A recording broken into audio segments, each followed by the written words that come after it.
Ibawaan ako kagahapon, matod pa ang mga kongresista gipresyon ng tamas ginawa sa anak ni Andoy mo ani Bongbong Marcos. Nga si Andoy aron kuno papirmahon gyud. Ito may pirmahan aron ato ni pangutana ni Attorney Seljok noon niya. Ug unsay pirmahan? Nagtangag kuno ni tag 200 million ang suhol ini. Oh ba? Hilom kayo ang mga kongresista sa Cebu.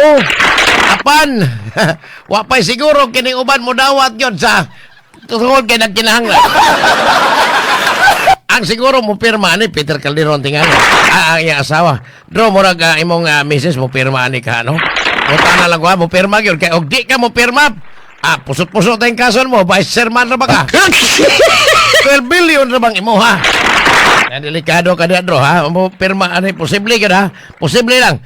Samtang, kagahapon, awahin na kang ipaibaw sa Malacanang ang amended proclamation nga gikan sa proclamation 1238 gihimong 1239 amendment ni atong 1238 nga giapil na ang Cebu ug Mandawi sa trabaho special non-working day karong adlaw apil gikan ato kagahapon karon ug ugma pitsa 8 tungod dining ASEAN Summit ang ipaibaw ni ang pirmahan ni Executive Secretary Ralph Recto by the authority of the President aron kuno paglikay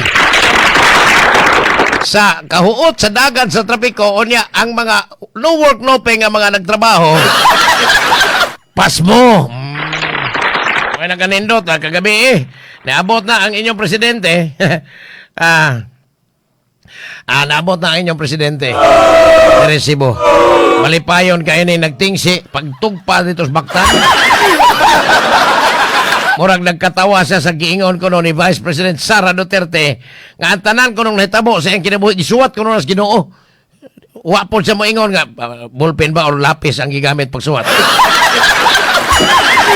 Kagahapon ni abot ang hari-hari sa Brunei, ang Sultan sa Brunei nga si Sultan Hassanal Bolkiah o ang ihang anak nga si Prince Abdul Matin sa Brunei. O niabot po kagahapon kanira sa tanang 11 ka mga sakop sa ASEAN napo ni ika-11 man ta. So ang napo ni sa napo usara ang dili head of state ang kaning taga Myanmar nga ang permanent secretary of the Ministry of Foreign Affairs mao rin tambong dili tong ilahang bag-ong napiling general nga wa kuno mo tambong si Tong Ong kung nga nila mga kuan kakatoda is Aung San Suu Kyi na priso man to. So ang bago nilang leader si Tong Ong lain nag ong na samtang pabida gubot paslukot ang kining gitawag og Peanut Gallery Media Network tang giga peanut ha money pinagi silang founder nga si Franco Mabante. Hasta mo nga. Nangayo na yun, nangilkil matod pa ni kani Speaker Martin Tambalusos Romualdez og 350 milyones pesos aron dili ipagawas ang mga ebidensya batok sa Tambalusos. Ingon nga og aron nila ko ipagawas ni tagay mi ani bahini mi atong minalita nga kwarta nga gideliver sa mga bata-bata ni Saldico. Apan naigo rin entrapment operation sa NBI kay unhan ini og padaog 75 milyones malita po isudlan. Apan kagapon dire sok Maktan ang nagsiuli naman talintig pamot-mot ang Undersecretary sa Presidential Communications Office Claire Castro ningon nga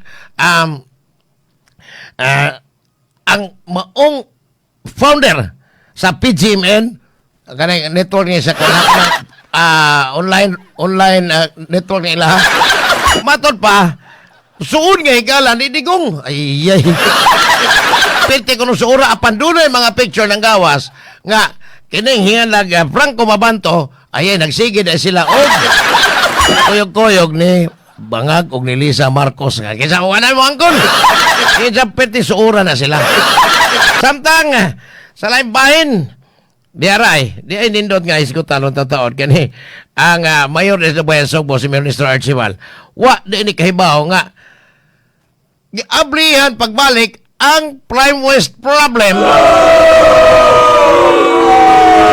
tungod kay giukihan as DNR Environmental Management Bureau. Ang bidang grabe ha. Katong PGMN, Peanut Gallery Media Network founder Franco Mabante. So ni Mabante? Matod pa niya nga 300 million day question ani kay gingong nangilkil ni og 350 milyones ngadto ni Tambaloslos.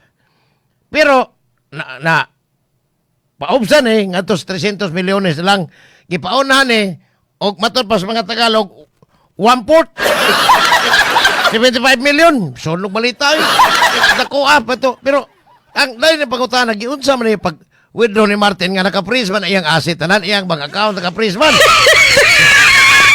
Ini pangutana duwa din si Mates Claire Castro nagsweldo man tanig babaeng gihimo lang niyang pamutmot ang para lang depensahan ang bangag. Pagkat nabalos siya dili na amigo ni Kon oy. Dili na amigo ni BBM, amigo na silang digong. Nira mo gausig yun sa buhis. Kanang imong pamakag dahil pamot. Murag di kaya makiangayon, madam, ha? Ay, panabiig ko, kaya na may mga picture na kinigawas nun nga. Pirti po silang, nagbiso-biso po silang Lisa Aranita Marcos during birthday ni Franco Mabanto. Nagating si atubangas ba nga gatanaw. Mau ba? Di migo, may grabihan sa nimo. Samtang Cebu City Mayor ni Sir Archibald, wagin siya ideya na ibisag aprubahan pa. Iyang isira. Kaya Prime West problem or Prime West solution ni sa una. Pag iyan is basurahan des binali. Sa kibaw sa, sira nagbalik. Agwan tahon lang kuno niyang bayad. Dito sa Aluginsan nga 3,000 kapin ang matagto nilada. Ang nabuhong og mayon ini si Mayor Ig Modino. Ig Modino. Ang mayor diha anak ni Cynthia Moreno o ani Chonsi. Nga si Cynthia Moreno na ay pending warrant of arrest gikas Korte Suprema sa iyang kasong with penalty niya sa iyang pagkakamatay. Kunya, sagol po dito ang nagjimbo Burgonia, abogado na nga. Gingong na maligyag kandidatura. Ay. Pero nakanegosyo sa Kapitolyo. Nangangkon pag yun nga little governor in the 3rd district ang botong sa pagkaunsaan. Na maligya kandidatura wa pa siguro isunod ug maligya ang gobernadora ani. Jimbo Burgonia na. Samtang katong disgrasya bitaw nga naglambigit sa Manila atong tong Pebrero 8 anin tuiga katong gikamatian ni Kingston Ralph Ching. Kung namatay bitaw nga gayong hubog tong hingalag na driver nga hingalag siyan Andro Parillo. Basta grabihan tun karon sige pa man ko puro man mga adunahan. Si Senador Jesse Cordero ni pasaka og House Senate Bill 2078 aron pagkusgan ang maong balaod sa enforcement niini nga matod pa kaning mga nag-drive og mga sakyanan hubog or sabog kinahanglan jud nga adto sobriety test sa lugar diin nahitabo kay kadto di ang giingog ang Andro Parillo ni abot na matug 12 ka oras usa pa kitistingan og kung amo gina super bagid ka. Kunya nahupas na kay ang Espiritus Bino kung hubog man to pananglitan nahupas na 12 ka oras. Matod pang senador sa Secretary pwede naghanag lungag ning balaod nga kaning Republic Act 105860 kaning Anti-Drunk and Drug Driving Act of 2013 perting grabe kinahanglan ni nga matod pa o kung mapasar ni ang tanang mga drivers na masakpan labi na madisgrasyang hubog or sabog automatic ng pagasilutan.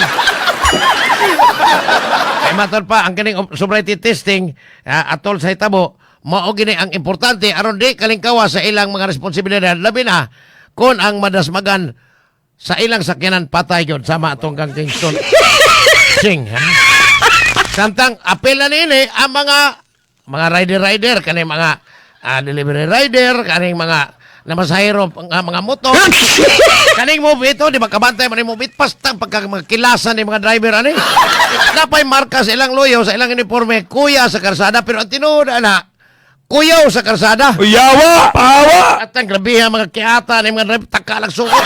Wala kasagara mga disgrasya. Kaning move it yun. Arang-arang tong angkas kay wa naman po kayo mo angkas noon ato. Naloko na.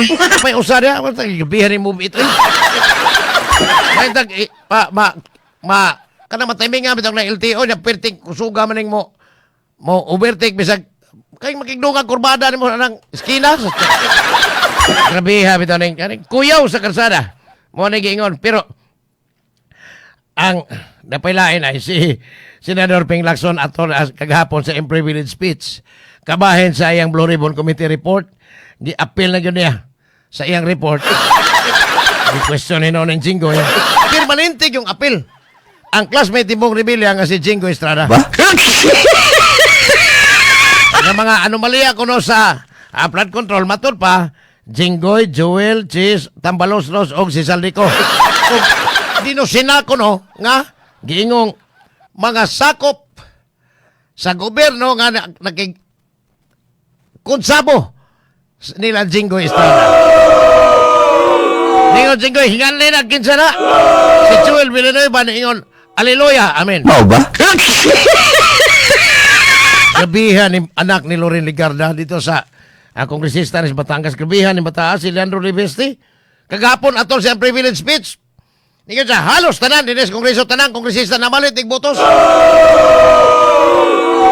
Wahino niya hingalin si ahong kon tagmil uno bagay tinuod tong napalit niya sa mga tanan ko no ano mo daog mamalit og botos in exchange sa flood control funds ni Alma si senadora si kongresista Laila Dili maningon nga tangtangan na iyang gisulti Loko na. tangtangan na iyang gisulti sa record kay dili tanan kongresista na malit ingon dili ma ni daog kong wag yung ko mamalit pero ako'y gipalit Yawa! Pawa!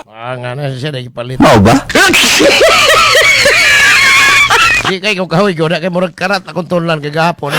Pero karon balikan ta ni Peter Calderon. Kaning mamirmahay nga mga kongresista na may pirma, wa magiklaro sa ko mapangutana pero ugma maning kamot ko mangita ko katong mga kongresista sa 19th ug 18th Congress or 19th yun in particular katong unang impeachment at complaint ni Sara nga matod pa doon na to'y ipapirma nga nagtangag og tag 150 milyones. Di apod kani karon nagsunod na ako noy tag 200 milyones sa mo pirma aning impeachment pero wa mo tong klaro sir Dok no. Yung sa ko pa membro ato. Pero unsa man voice voting aga nang nominal voting unsa man unsa may mode of votation ani unya. Dito plenaryo kon nga pero nganong na may pirmahan kanang pirma ko no murag loyalty check lang pero dito 200 million okay na.